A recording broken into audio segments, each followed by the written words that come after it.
Hey, what's up, guys? Welcome back to the channel. My name is CJ Aku, whichever one you guys prefer. Guys, look, today we're going to cut right straight to the chase and we're going to get into a few things that can be a mistake when you actually get into real estate. One mistake that people can do is actually relying on one stream of income. That's the first mistake. And the reason why I'm saying that is because when you guys are actually getting into real estate and you guys are actually trying to accumulate as many rental properties or even fix and flips, you're going to need a passive or an active amount of income. Something has to be generating money for you every single time. So typically what I see in new investors is what happens is they get their first 2, 3 rental properties. And let's say, for example, they could be, let's just say, for example, they're cash flowing about $500 per month from, let's say, each specific rental property. Let's say, they have about 3, right? So in total, they're cashing out 1,500 in cash flow from the property. Now, one thing about that is because when you're actually cash flowing, you actually want to take this money that you're making and take all that money and invest it back into real estate, right? And when you now rely on one stream of income, the slower it can now become to actually start accumulating more rental properties or doing fix and flips. Now, the reason why I'm saying this is because now there's other methods or ways where you can also accumulate, get more money. You can wholesale properties. You can make money in that specific matter. But what we don't want to do is just rely on just one stream of income, because when you do, you're going to kind of just limit yourself one way or another. So first mistake is definitely going to be relying on one stream of income.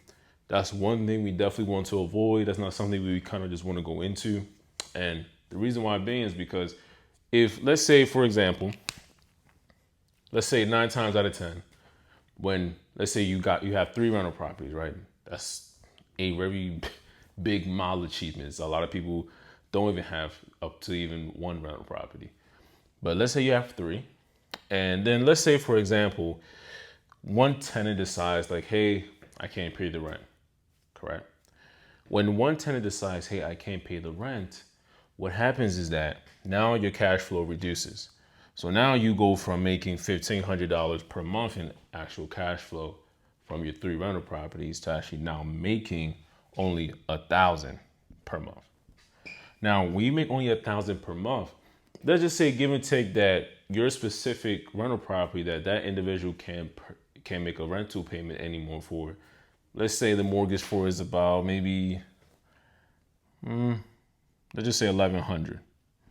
Right? Let's say between 1,100 to, let's say, give and take, 1,400. When you know you have a specific amount of rental properties and you know that when a tenant leaves, you have to refill that specific rental property. I know refill is a crazy word to say, but guys, it's not a good sight and not a good feeling when your tenant can't pay the rent. So what happens is that's going to put you now in negative cash flow, because the cash flow you're making from those 2 rental properties is only 1,000. And then let's just say, give and take, that, okay, hey, your rental property is, give and take, about 1,100, right? Let's just say 1,100 minus 1,000. I won't lie, it's gonna put you in a negative cash flow of negative 100. Now, if you don't have a specific active income coming in, what's gonna happen is that you're not gonna be able to. You're gonna be stuck trying to find ways to pay that extra $100, and that's especially if you don't have an active income or any other source of money that you're getting from somewhere. So please do not rely on one stream of income. Mistake number 2 is choosing the wrong contractors. Now, let's talk some numbers and let's talk about some scenarios. Now, when choosing the wrong contractors, that's something that a mistake that a lot of new investors can find themselves into. And it can be very stressful. It can make your real estate journey stressful. It can make every single decision that you have been thinking about stressful. It can make almost, it can make you start to rethink, why did you even start getting into real estate in the first place? And nobody should ever have that mindset, right? You should be able to get into real estate. And of course, there's always going to be a little bit of stress. But one big stress point is when you choose the wrong contractors. Now, give and take, let's give a scenario. Let's say, for example, you have Bob, right? And then let's just say, for example, Bob is a contractor, right? And then we have Bob Contracting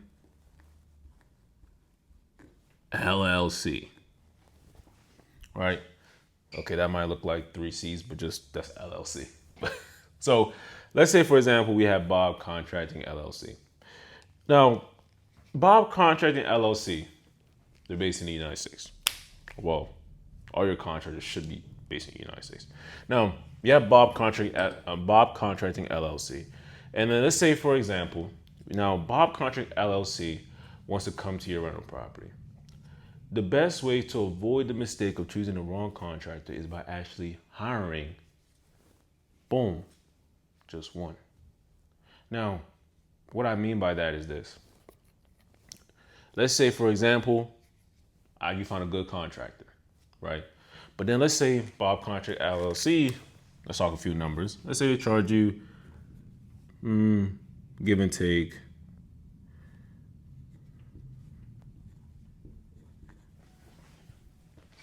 $57,650 to renovate your specific property.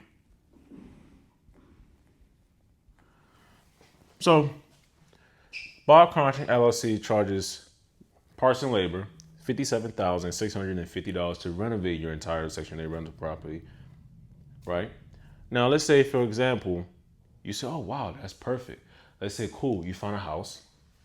And let's say you went to your bank. Or let's just say, like for the average new investor, I know typically the first place we're going to go to is Zillow. No offense to Redfin, but Zillow is always the top dog. So let's say, boom, we go to Zillow, right? After going to Zillow, we meet with our specific real estate agent in that, this type of case, right? And then boom, now we get to the real estate agent. From the real estate agent, we say, okay, hey, you have your conversations, you meet he or she at the office, you guys go ahead and tour the property. You now tour the property, you say, oh, wow, this is a nice property. I like it. It needs a little bit of some work, some paint, maybe 2 new windows, new flooring, new toilet, new sink, you name it, right? House repainted, everything. Maybe the stairs need to be recoated with some paint or new carpet. Typically, I don't recommend carpet in any rental property, but that's another video. But let's say, cool, you go and tour the house, right? Then let's say, okay, cool, you now bring your contractor, Bob Contractor LLC. Let's say, cool, you now take a second tour. The second tour is for an estimate, right? And then that's where that estimate, we now say, okay, cool, estimate tour or tour estimate. Estimates tour, after bringing Bob Contract LLC, they give you a price of $57,650 to renovate your specific rental property. Now, let's say, for example, this is a rental property that you're going to be renting to Section 8, right? Okay, cool. Now you want to rent it to Section 8. So, and then let's say, all right, cool, perfect. You rent a Section 8. That's the specific rental property you're going to be getting yourself into. Perfect. $57,000. Then let's say, for example, the specific rental property that you want to buy is a total of, give and take, let's just call it $90,000, right? So let's say the house cost, let's say house price $90,000. Right? 90,000, let's say, is a 2-bedroom, 1 bath, right? So 2 bed, 1 bath. You bring that over here, add that to your 90,000. I'm not really gonna be too good at this quick math right quick, so I'm gonna pull out my calculator. So 90,000 plus 57,650 gives you a total of a total of $147,650 coming out of total price, coming out of pocket. Let's say if you're a new investor, you know what you're doing, you put down about 3% or 3.5%. If you want, you can put 20 to 25% down. But let's say give and take, you put down 3%. So times 3, which is $4,429, right?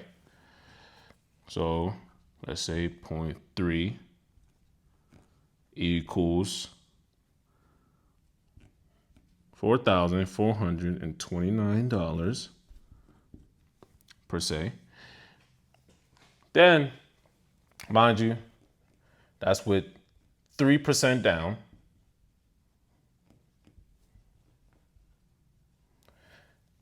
Coming out of pocket. Now, this is not including closing costs. Closing costs can be an extra, dude, it can be like an extra, like between $5,000 to $10,000. Always factor that in. So, there we have it. Now, this right here, that's wrong. You want to know where we failed at? It looked good, it sounds good, but you want to know where we failed at is here. Bob Contracting LLC. That's exactly where we failed at. The reason why this is where we failed at is because with Bob Contracting LLC, they're charging $57,650. That's their price.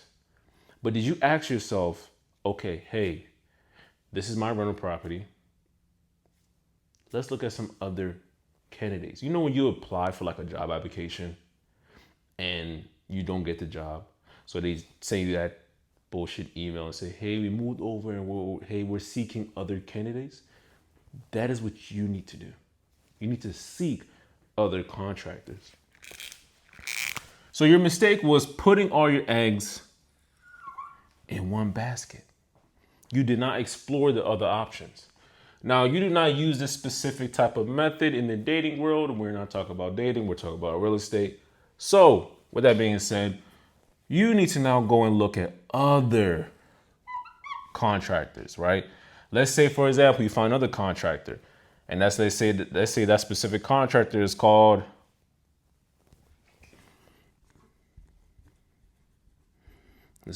Quarters LLC. And then let's say you find another person called Brothers LLC. And then, but let's say you find another one called Kings Mills LLC. And then let's say all these individuals are contractors, right? But let's say one more thing. Let's say Quarters LLC, Brothers LLC, Kings Mill LLC can do the same thing Bob Contracting LLC can as well. But the difference is price. Correct? Then you must ask yourself, how many people do you have to interview? How many tours? Now we go back to the touring part, right? So now we go back to the estimate touring part. So with the estimate touring part, this is where you need to be at. This is where you have to go and tour with these individuals. With who? Your real estate agent. You must do that. The reason why is because, let's say, for example, 57,650 is from Bob's Contracting LLC.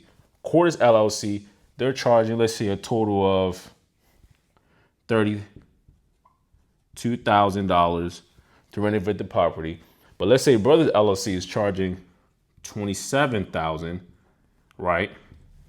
Then let's say Kings Mills LLC is charging, let's say, give and take, to renovate the entire thing, let's say $20,000. Right? Now we get into a complication of like, why the different prices now? Is one person better than the other? Is quality more better than the other? You're gonna be asked, if you're asking yourself these questions, you're asking yourself the right questions. And that's correct. Let's say, for example, Bob's Contracting LLC is charging $57,000, but they're very spectacular. They're doing everything from head to toe, pulling permits, everything top notch, right? But one thing about Contracting LLC, which is Bob's, is that they're more on the luxury side. So they're going to give you more of that luxury finishing. But really, what's our target? Our target is Section 8 rentals. Our target is not luxury. So, but let's say, for example, we have Brothers LLC. They're charging about $27,000, but their quality is very great. Beautiful, perfect, amazing. They're doing the right thing, right? Then let's say we have Quarters LLC. It's $32,000, but then again, let's say, for example, it's $32,000, but let's say, for example, they're the specific contractors that you have to keep calling their phone. You're wondering where are they at. You're wondering how come the floors haven't been finished yet. These are the people who will charge you more, right? They're going to charge you more. And the thing is, because it's very slick how they do it sometimes. They can charge you more.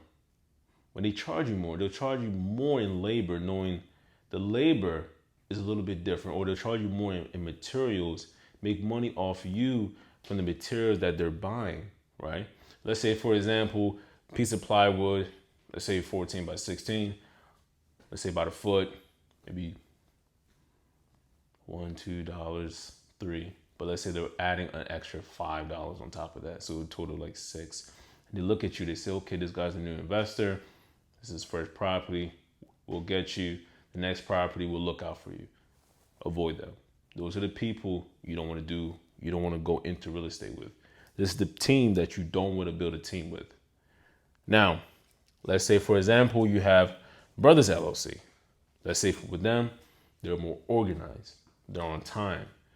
They give you all the receipts. They let you know, like, hey, this specific material costs this. This is how much my labor is, right? And then let's say, for example, you have Kings Mills LLC.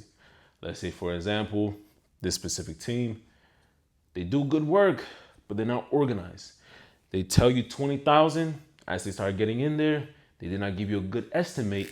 Now they're telling you, like, hey, we need to charge you another, let's say, $20,000.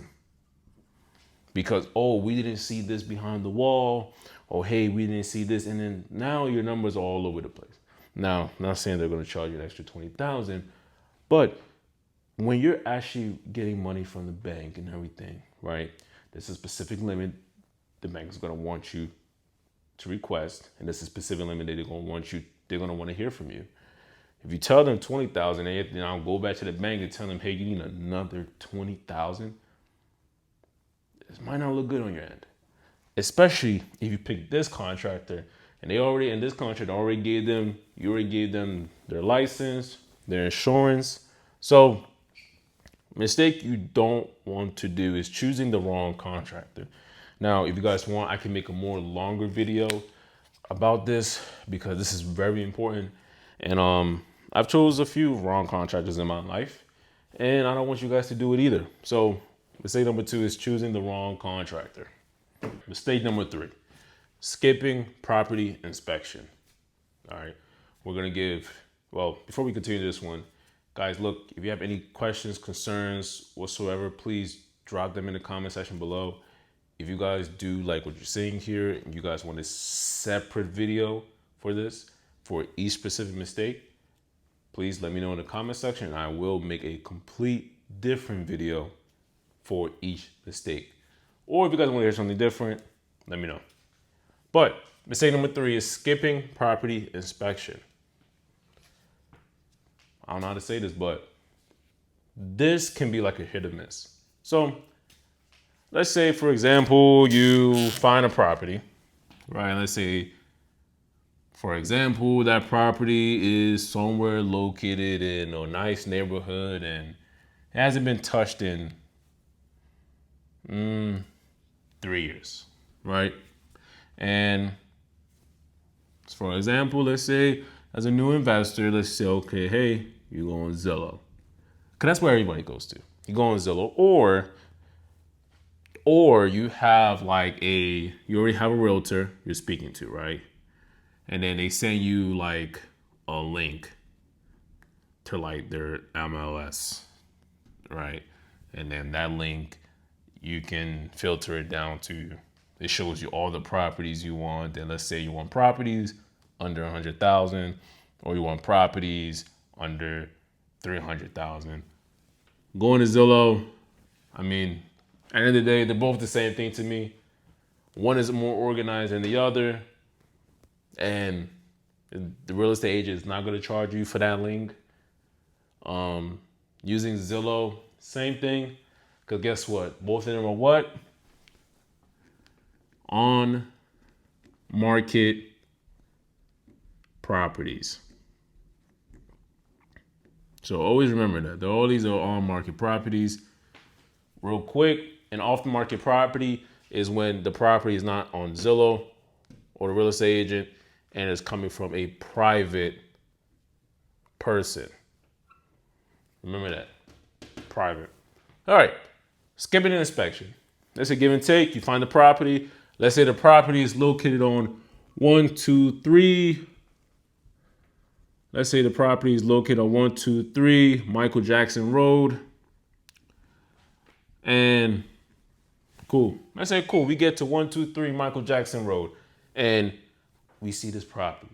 It's beautiful. It's amazing. It's nice. It's cute. It's, you name it. You have to have it, right? And then, oh man, the price for it. Let's say the price for it is like $70,000, right? And then let's say $70,000 for this price. And then on top of it, the best part about it is a 3-bedroom, 2-bath. What a steal, right? 3-bed, 2-bath. Now you might ask yourself, right? You say, okay, hey, this is a 3-bedroom, 2-bath. You might ask yourself and say, wow, this is an amazing deal. But look, here's what you can. Here's what needs to happen. Now, when you're buying your property, you're speaking to your real estate agent, right? Now, there's a specific thing called EMD, earnest deposit money, right? So you have your earnest deposit money, right? Sorry, I forgot the T. Sorry. Earnest deposit money. So you have your earnest deposit money here, one way or another, right? And then let's say your earnest deposit money, you have to put down, let's say $2,300, right? You put down $2,300, mind you, the earnest deposit money does go towards your closing cost. So always remember that. So let's say you have your earnest deposit money as you're going through the contract, right? So there's a contract, right? There's a contract that you're signing for the earnest deposit money. And then in this contract, it lists different scenarios of what happens if this person backs out, what happens if this person doesn't move forward, will they get their earnest deposit money back? Now, there are some cases where people may back out of a deal and they get their earnest deposit money back. But there's some deals where some people will back out of it and they don't get their earnest deposit money back. Now, why am I saying this? It's because it relates in this specific contract. So the reason why I'm saying this is because, one, when you're signing this contract with your real estate agent, what's going to happen is that They're going to go through different checkpoints and checklists. And one of those checklists is going to be this. Do you want to have an inspection on your property? Now, you could have gone into this specific property on 123 Michael Jackson Road, and you could have said, you know what? I don't want to do an inspection. It looks good. And then let's say, for example, you went in there already, right? And your contractors, let's say from the last mistake, let's say we chose Brothers LLC, right? Let's say we chose Brothers LLC. And then let's say Brothers LLC, let's say they charged this time $27,000, right? And you're saying to yourself like, wow, $27,000. That's amazing. So total price is only $97,000. And as a new investor, if you know or not, you're either going to kick out either 3.5% or 3%, or majority of the time, 20%, right? So either let's just put 3%, right? You're going to kick out 3% of 97,000. But look, let's say, for example, you now have the inspection. The inspection is on the contractor, is on the contract. So let's say, for example, you have skip inspection, right? And then let's say you have inspection is $600, right? And that $600 you have to come out of your own pockets. That $600 is not going to be refunded back to you if you back out of the deal. And that inspection money is going to go, it doesn't really go towards your closing costs. It's your earned deposit money that's going towards your closing costs. But let's say, for example, you say, all right, cool. Let's say, all right, cool. You say you want to skip the inspection, right? Skip the inspection. Then let's say, for example, some things are going on the road, a week and a half pass by. And then let's say you want to go back with your contractor and say, okay, hey, real estate agent, I want to go do another tour. And let's say, all right, cool, you go do another tour, and let's say you guys see something that you never saw when you did the first initial tour. And let's say, for example, you walked in the house and you said, guys, did we check the water? Oh, guys, did we check the electricity? Guys, did we check the water? And they say, oh no, let's go check it. Shouldn't be nothing wrong with it, right? Next thing you know, they say, boom, you check the water, and then you're checking the water, right? And then you find out there's no hot water. So now you're like, damn, I have no hot water in my house. Why? Okay, boom, let's say your water heater busted and it's old and it needs to be replaced, right? Cool. Then let's say, all right, cool, that happened. But then let's say while you're running the let's say you're running the hot water, you get there, you're trying to run the hot water, you find out that you don't have no hot water. But then let's say you've been running the hot water for a very long period of time, right? It's going through the pipes, going down, right? Then let's say, for example, you go upstairs, you were running the hot water from the bathroom upstairs. And then let's say, okay, you know what? You leave it running, and then you say, okay, let me go check the hot water in the kitchen. And then boom, let's say from there, you check the hot water in the kitchen. As you're checking the hot water in the kitchen, you feel like a drip on your neck, and you're like, oh my goodness, what's that? Now you're saying something leaking from the ceiling. Or then let's say you have an outlet and there's water leaking from there too. Pipes busted. It was something that you never saw behind the wall. You never saw it. That's a situation you can run into. Now, but here's what happened. Two things. Your brother LLC contract, and they say, okay, you know what? Hey, to fix the water leak and everything else, let's say it would be a total of $8,000, right? Let's say now the new total now for Brothers LLC now comes to a total, give and take, right? Let's say it's an extra $8,000 to $9,000. Just give it total price, say 9,000, right? And then let's say, all right, cool, 9,000 brings us to a total of now $36,000. Whew. It was definitely not something you were expecting. Now your price from that has gone to over here. Now the price for your house is no more 97,000. Now is 100. I know, you see? Now is 106,000. So, but let's say that 106,000, that kicks you out of your place to cash flow for the rental property, and you can't go forward with that deal because it's not a good deal for you. But guess what? On your contract, you skipped your inspection, right? You skipped your inspection on your contract. Now, typically, now you want to back out of the deal. You know what happens when you back out of the deal? You lose your earnest deposit money. But let's say we rewind back in time, right? And let's say, for example, you said, you know what? I'm actually going to do my inspection. You do your inspection, you go there, somebody inspects the house, and they actually notice this mistake, and they tell you, look, you have a plumbing issue. There's a big, huge pipe that's busted that's connected from the top of your bathroom tub, connecting outside through the back, running all the way down, and right here, this is where it's cracked, and this is where you need to fix it. If you paid that $600, right? Let's say you paid that $600, and they say, all right, cool, I want to back out of the deal, right? What that means is you will get back your earnest deposit money, because in the contract, it will be, and you have to make sure it's also in the contract too.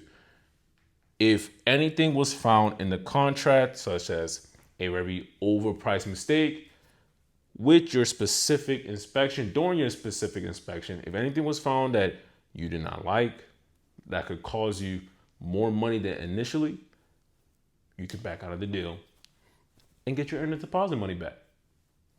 Perfect. This is the reason why we do not skip property inspections. It's not only plumbing, there's also electricity, foundation, cracks, you name it. Maybe like different infestation, you name it. This is the reason why we do not skip property inspections. They're very important, very good to know. All right, guys. So with that being said, please do not skip any type of property inspections. All right, guys, if you guys like what you saw today, please make sure you guys like, comment, and subscribe. Please comment any other next videos you guys do want to see. But also remember, these are the mistakes that you guys want to avoid. And in the meantime, guys, make sure you subscribe. And also, if you guys also want to learn other ways you can have active income while actually accumulating more rental properties, please drop a comment in the section named active income. And what I'm going to do is I'm going to figure out a way to make sure you guys are able to connect with me so I can actually help you guys to actually look for good active income that's going to not only help you increase your rental portfolio. So guys, with that being said, make sure you like, subscribe, and guys, I will catch you on the next video.